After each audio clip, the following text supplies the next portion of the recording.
Twin blasts rock Indian train amid general election. 2 rudimentary bombs planted underneath the seats in an Indian train detonated, claiming the life of 1 female passenger and injuring 9.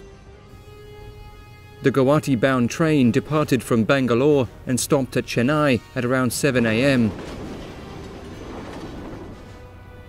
Police said that the explosions took place in 2 sleeper-class coaches, and the explosive devices were concealed under the seats.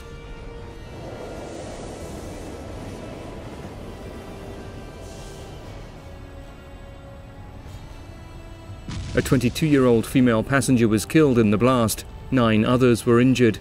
An investigation is underway, but no arrests have been made so far.